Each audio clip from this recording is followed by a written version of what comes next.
Hello మిత్రులారా, మీకు ఇప్పుడు ఒక కథ చెబుతాను వినండి. రామాపురం అనే ఊళ్ళో గోవిందుడు అనే పిల్లవాడు ఉండేవాడు.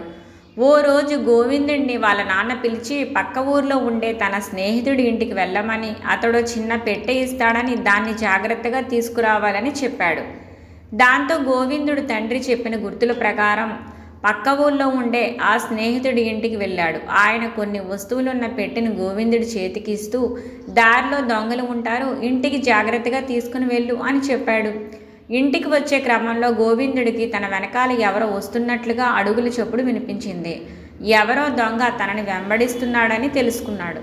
దాంతో భయపడుతూనే కాస్త వేగంగా నడవడం మొదలుపెట్టాడు.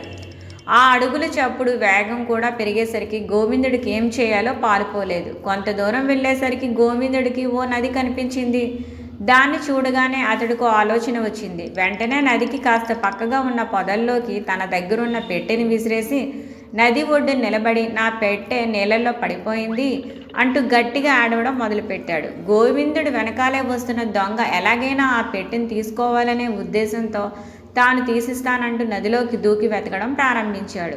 అదే అదును అనుకున్న గోవిందుడు పొదల్లోకి వీసిన పెట్టెని తీసుకొని గబగబా అక్కడి నుంచి వెళ్ళిపోయాడు. గోవిందుడు చాలా సమయస్ఫూర్తిని ఉపయోగించాడు. ఫ్రెండ్స్, మా కథ నచ్చిందా అండి? నచ్చితే మా ఛానల్ని ఇప్పుడే సబ్స్క్రైబ్ చేయండి.